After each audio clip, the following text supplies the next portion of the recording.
Welcome to Multichain Nation. Today we have Catherine, Head of Business Development at Solv Protocol. Welcome, Catherine. Very nice. Very happy to be here. It's exciting having you on. There's so much happening with Solv itself. I mean, bringing Bitcoin to everyone, which has not really heard of Bitcoin. They're kind of stuck in their own ecosystem. And, it's number one crypto asset to date. And I'm sure tons of people want to be able to use it in different aspects other than just buy and hold and transacting for money. So tell us, what is Solv doing? Hi. Yeah, first of all, very happy to be here. So Solve mission and vision is to give Bitcoin yield to all the Bitcoin holders. And so how we interpret Bitcoin yield, I think that is the question that we're trying to solve. And so the reason why I say that is because Bitcoin intrinsically do not have is not yield bearing asset, is not even programmable. So how can you generate yield for the asset that is really traditionally meant to be held? Um, so we the way we approach it, we have two sides of the business line. One is Sol BTC and XOL BTC. So we're the asset issuer of these two assets. One is a wrap Bitcoin, one is a yield bearing versions of it. And the idea is now we could take Sol BTC holders to various ecosystem and let them expose to the new protocols, new integrations in the new ecosystem, so they have more use cases for Sol BTC and hence an extension Bitcoin. Um, on the flip side, we also designed curated Bitcoin yield vault strategies. And so you may ask, where does the yield come from? So the way I were to split down yield sources, maybe there's three folds. Number one is the on-chain DeFi yield. Um, and the second one will be the CeFi trading type yield. And number three is RWA yield, which we have started to explore the possibility this year. And so these strategies, they can be quite sophisticated. So the way we try to do is we package it up. Um, so the users, you deposit your Bitcoin, you will get exposure to this strategy and hence the yield, and you don't have to do much about it. Um, so it's one of the ways that we abstracted the operations and deliver the yield to the Bitcoin holders. And we recently launched a flagship product of Solv, which is what we call the BTC Plus. So BTC Plus it is born because we're slowly seeing that various yield strategy with regards to Bitcoin, they either are very cyclical, so in one period one outperforms the other, or sometimes the life cycle of that yield strategy just completely disappeared. The yield just disappeared. Um, and we have experienced situations whereby we it's hard for us to tell the users to migrate. It is quite hard to outreach, especially the retail users. They don't necessarily read our Twitter. So it's hard to hurt them over to the next one. So BTC Plus is really meant to for a use strategy that has a life cycle of 3 to 5 years, whereby you deposit the Bitcoin in 3 to 5 years, you take back your Bitcoin plus more yield in Bitcoin, and you don't have to do anything about it. So yeah, so it's a long-winded introduction of self. So we do quite a lot of things, but all Bitcoin related. Yeah. And that's exactly what people have to hear too is like, oh, I could put my Bitcoin and not do anything and gain yield from it. I mean, that's what a savings account is, right? You put your money into somewhere that's relatively safe, stable, and you just collect interest on it. And it's nice to not only gain from the value of Bitcoin itself, but also generate yield from it by contributing and being part of this protocol, being part of Solv. Hmm. Now, that sounds pretty easy just to get to being part of, but building it out must have been pretty complicated. So I want to learn more about how you used, especially Axelar, to bring Solv to everybody? That's right. So, so Axelar or interoperability solution is an integral part of our mission, right? So you can see different chain ecosystem as potentially as a use source, right? So how can we bring our users to this potential use source? And that is where, for example, the interoperability provider come in. So um, so Axelar guys at Axelar will help us to take our users there, and that is and without guys at Axelar, we we could like our users might be just stuck in maybe a couple of ecosystem. They may well Hmm. be happy to stay in a couple of ecosystem, but chances are they aren't. Um, our platform is standing at $2 billion in TVL, and how can we Wow. grow? How can we double it? How can we triple it? So continue to expand to new ecosystem always makes sense for us, for Solv and for Solv BTC. And so that is where guys at XLR are almost a very integral way for when we judge that this ecosystem is presenting a very interesting Bitcoin use cases, and guys at XLR will bring us there. Yeah, it's truly. I'm glad that it's truly helping make Solv borderless because I mean technically Bitcoin's borderless, but this is the borderless aspect of different blockchains. Hmm. Because now it's funny how like our first problem to solve was moving money around the world without any central or third party authority. But nowadays in the crypto world and the internet, there's still different authorities and blockers between blockchains and they couldn't communicate with each other. So we had this digital fencing and it Mm, sounds like Axlar is helping break down those fences and let anyone anywhere work and interact with Bitcoin yeah, through Solve. yeah. And one And thing, now, oh yes, I'm just trying to add. So Axelar, different. We work with a number of solution providers, and they are like different solution provider has their unique aspects and I would say strength. So one of the things that Axelars are particularly strong is presence in non-EVM ecosystems. There are ecosystem where only Axelar is connected, and especially the non-EVM ones. So non-EVM chains are, I would say, is one of the priorities for Solve in the year of 2025. So this is where like Axelar presents a really strong um, use case for us. yeah, and I'm glad that it's able to solve that EVM compatibility and non-EVM compatibility for Solve. And as you're growing, as a protocol, what was some interesting findings that you had, just like the learnings about building this business, this development. Um, for Solve or working with bridges. Ah, I guess I'm more curious about bridges because that's just the Axar theme. So let's go with that.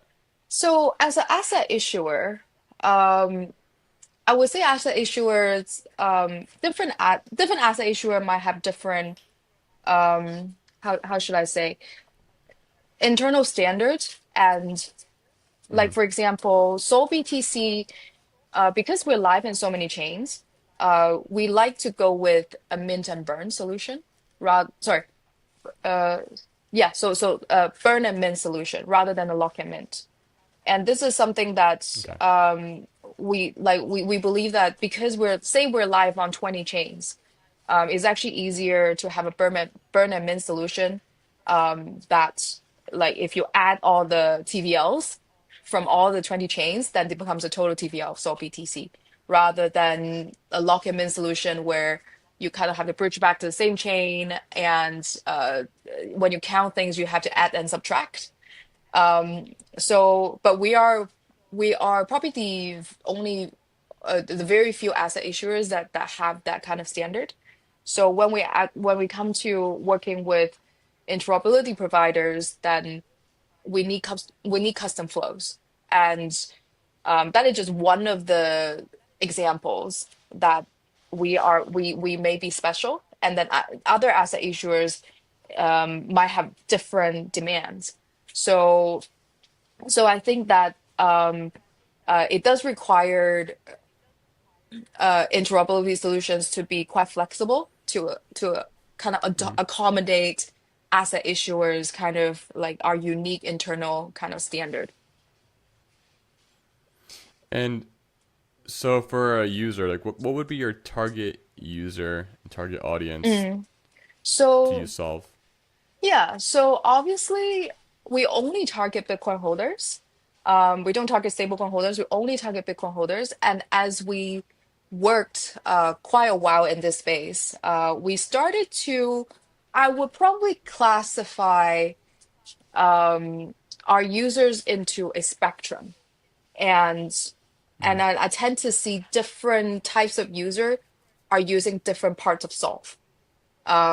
So I would probably divide them down to retail and DeFi sophisticated and maybe more traditional institution. So I will start with the more DeFi sophisticated one. So what they are, their user profile is they just like to do their own thing because they believe that Yeah. I'm faster than you, I'm more agile than you. So whenever Sol makes a Bitcoin yield vault, they won't go in. They will hold Sol BTC, they will use Sol BTC, run their own strategy. Even they run the same strategies that we provided, they will still not join the yield, the vault that we provided, that we abstracted. Yep. So they actually represent a significant portion of Solv users, especially the one that just hold Sol BTC that would never go into our vaults. So those are the users, but they are smart money, right? So sometimes it's very interesting just to observe what they're doing. That actually gives us some inspirations and insight in terms of what kind of things that I should enable as Solv to allow them to farm this, allow them to do this strategy. And then on the other side, let me talk a little bit about the institutions. So the institutions, we have slowly, as we are in this space for a while, we slowly see the institutions that holds Bitcoin have slowly transit from the crypto native institutions to someone that doesn't even hold native Bitcoin, but they hold Bitcoin ETF. And these guys, they then become a lot larger, a lot more traditional, less DeFi capable. So if you're running an on-chain strategy, they probably won't go in because they don't understand it. However, they might be more interested in some sort of trading, some sort of CeFi strategy, or some sort of RWA strategy. So, and this probably by and large represent a huge portion of the market. And this is something that we are slowly growing into size, and how I believe will bring Solve to from 2 billion to maybe 20. And I'll briefly touch on to the retail. So retail they would love products like BTC Plus. So like you said, it's just a savings account. And so we actually designed BTC Plus just for retail users.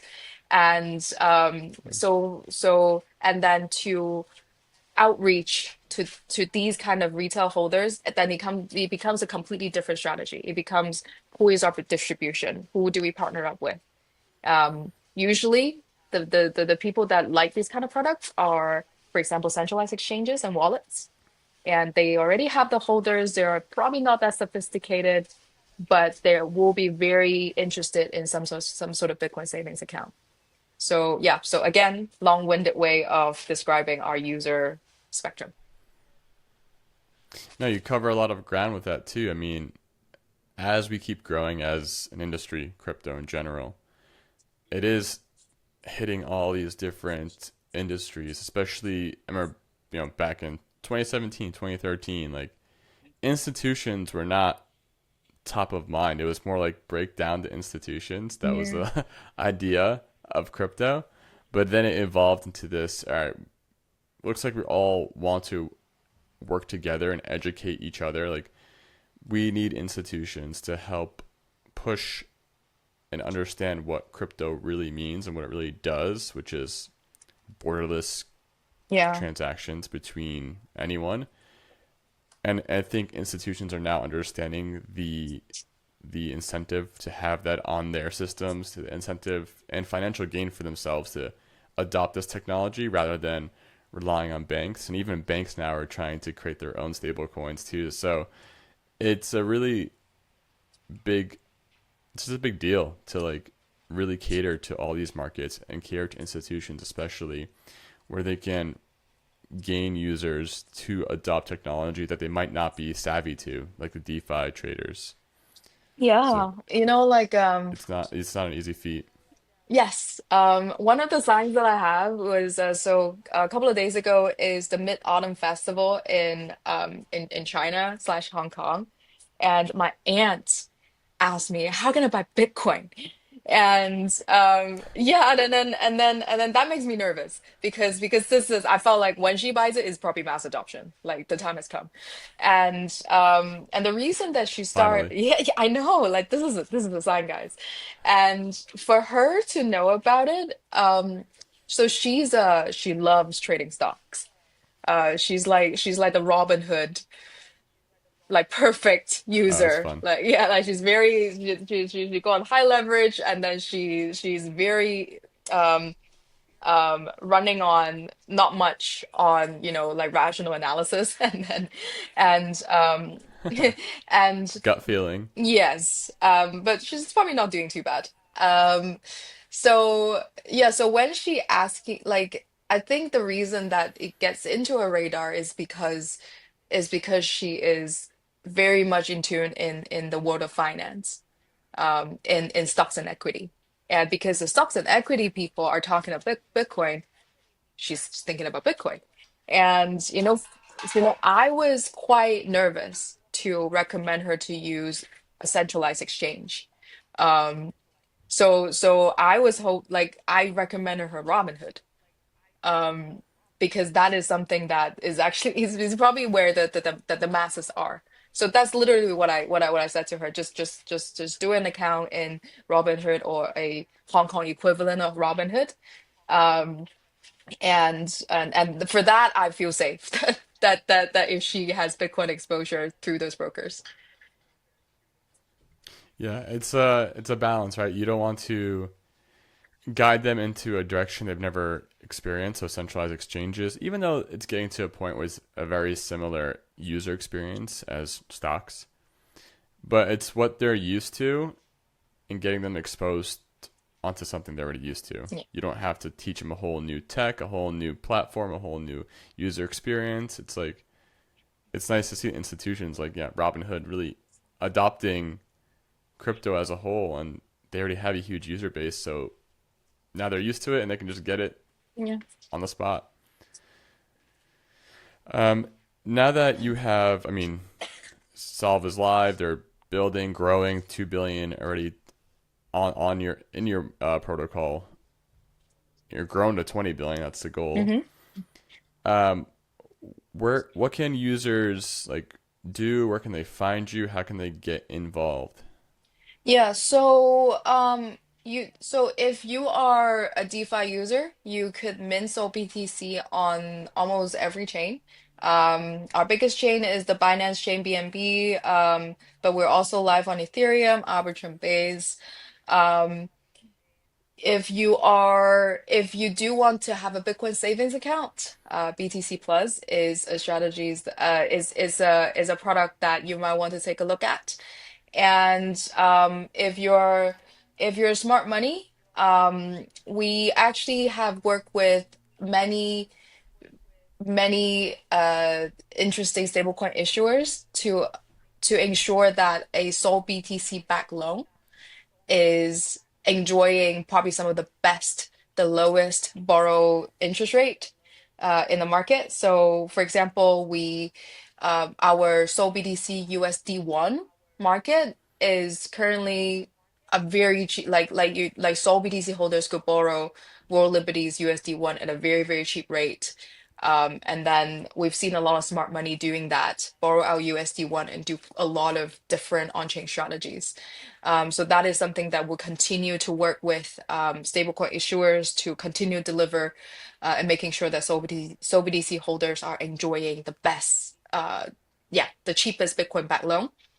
And last but not least, we're always hiring. So if you think that you can contribute to Solv Protocol, just, like I'm always here. I'm always on Twitter and Telegram. So feel free to reach out.